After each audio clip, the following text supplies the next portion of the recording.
Sebelum nonton, jangan lupa klik tombol subscribe dan loncengnya yore, biar nggak ketinggalan video terbaru. Matur nuwun.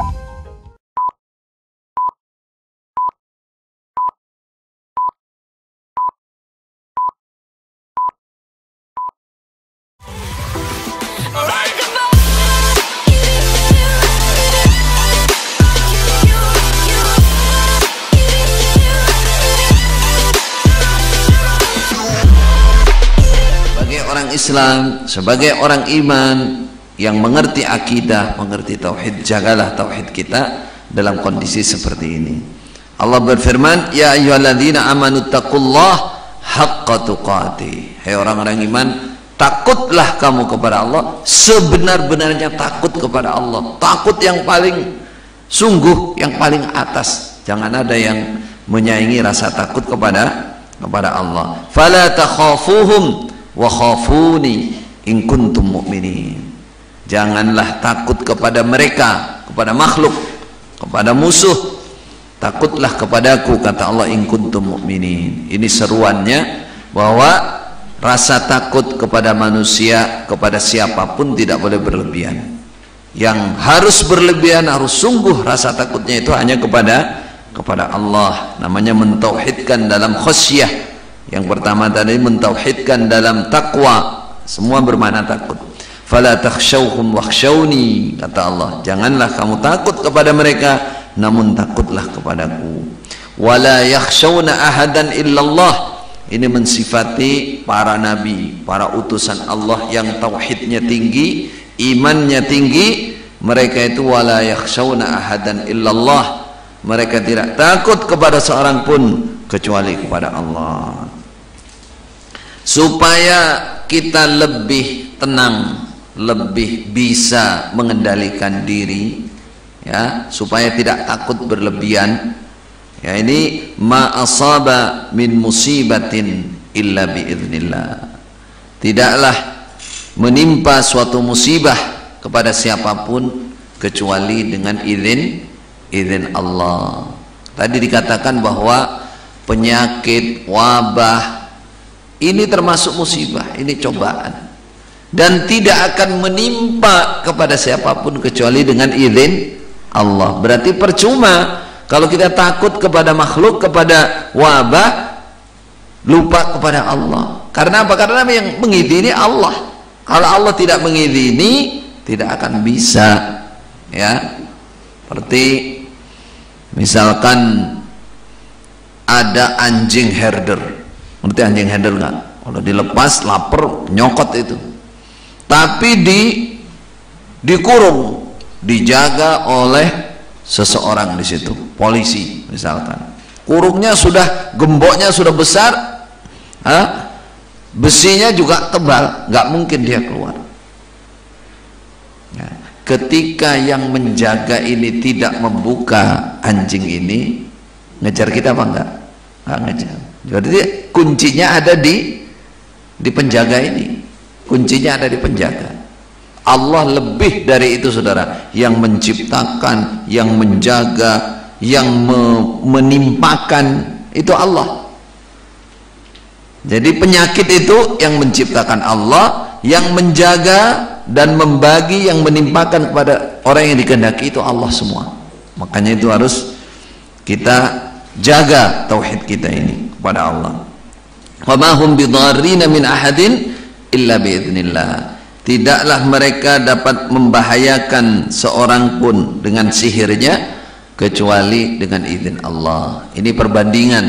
Sihir itu lebih halus membunuh, membuat manusia itu sakit, dan bisa sebanding dengan virus. Dengan virus tidak kelihatan dia. Allah menyatakan bahwa sihir yang dilepas oleh tukang-tukang sihir, oleh ahli sihir, itu tidak akan berbahaya kecuali dengan izin Allah. Berarti saudara, ini semua kembali kepada Allah. Yang kita takuti bukan makhluknya, tapi pencipta makhluk. Jangan takut corona, tapi takutlah kepada pencipta corona. Itulah tauhid. Itulah tauhid. Wa ma ya'lamu junuda rabbika illahu. dan tidak ada yang mengerti bala tentara Tuhan kamu Muhammad illa huwa, kecuali Allah. Bala tentara Allah itu banyak jenisnya dan banyak sekali jumlahnya. Tidak ada yang tahu kecuali Allah sendiri. Kecuali Allah sendiri.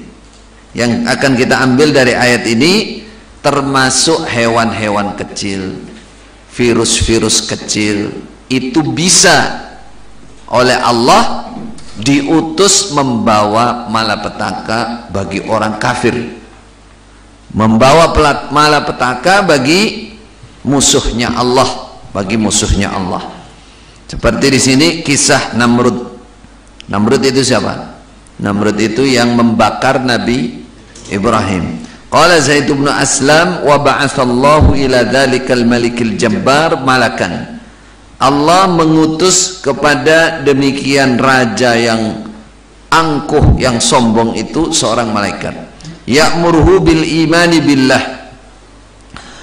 Malaikat itu memerintahkan dia untuk iman kepada Allah. Fa'aba alaih. Lalu raja itu menolak atas ajakan malaikat. Tsumma da'ahu tsaniyah. Kemudian mendakwai, mengajak siapa malaikat pada dia kedua kali. Diajak lagi untuk beriman kepada Allah. Fa'aba. Lalu dia menolak lagi. Tsumma tsalitsah, kemudian yang ketiga, ajakan ketiga, fa'aba, maka menolak siapa? Raja yang sombong itu, Namrud itu. Wa qala, dan berkata dia, ijma' jumu'ak wa ajma'u jumu'i. Nantang malah, kumpulkan jamaah kamu, bala tentaramu, aku juga akan mengumpulkan jumu'i, kumpulanku, jamaahku, rakyatku, bala tentaraku. Malah nantang. Fajama'an Namrud jaisyahu wa junudahu. Lalu mengumpulkan siapa Namrud, berarti pakai dzal ya, jaisyahu wa junudahu, bala tentara dia, jaish wa junudahu, dan bala tentara dia. Waktu tulu'is syamsi, pada saat terbitnya matahari. Lalu wa arsalallahu alaihim, lalu mengutus siapa Allah kepada mereka, mengirim baban, sekawanan, minal ba'ud, dari nyamuk. Nyamuk kecil apa besar nyamuk? Sebesar-besarnya nyamuk tetap kecil. Nyamuk kecil tetap. Jaisyawa bihaitsu lam yarau aina syamsi, dengan sekiranya tidak bisa melihat mereka Namrud dan bala tentara aina syamsi, pada wujud matahari, pada mata matahari, maksudnya zatnya matahari itu. Jadi mereka didatangi nyamuk, sekawanan nyamuk, mereka nggak bisa melihat matahari.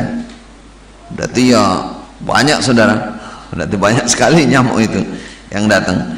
Wa dakhalat wasallatahallahu alaihim, dan menguasakan pada nyamuk-nyamuk itu siapa Allah, alaihim, atas mereka. Diperintah oleh Allah untuk mengalahkan mereka. Fa'akalat luhumahum, fa'akalat luhumahum, maka nyamuk itu makan daging-daging mereka, wa dima'ahum, dan darah mereka. Nyamuk itu biasanya nyedot darah, ini enggak, makan sak dagingnya.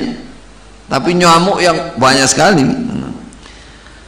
Wa tarakatuhum idhaman badiyah, dan meninggalkan apa nyamuk pada mereka, idhaman, tulang-tulang, badiyatan, yang tampak jelas.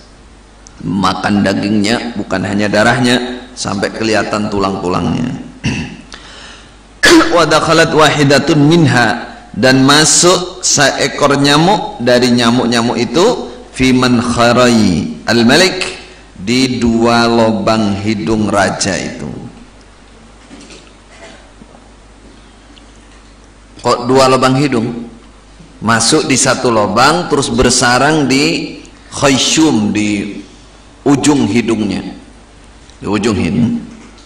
Fa makathat fi mankharaihi, maka diam apa nyamuk di dalam dua lubang hidungnya itu, pangkalnya, 400 sanatin, 400 tahun. Azzabahullahu biha, Allah menyiksa Namrud dengan nyamuk itu. fakana yadribu ra'sahu bil marazib, maka ada dia memukul kepalanya bil marazib dengan tongkat. Fi hadhil muddah, dalam ini masa 400 tahun dia karena kesakitan yang luar biasa nggak bisa mengeluarkan nyamuk itu, dia pukuli kepalanya. Kulliha, kesemuanya masa, hatta ahlakahallahu biha, sehingga membinasakan pada Namrud siapa Allah biha, dengan nyamuk tersebut. Ini cerita memberikan gambaran betapa Allah itu maha kuasa, betapa Allah itu maha segalanya, saudara. Untuk menjatuhkan Namrud yang sombong itu hanya dengan seekor nyamuk. Maka takutlah kita kepada Allah. Bala tentara Allah sangat banyak.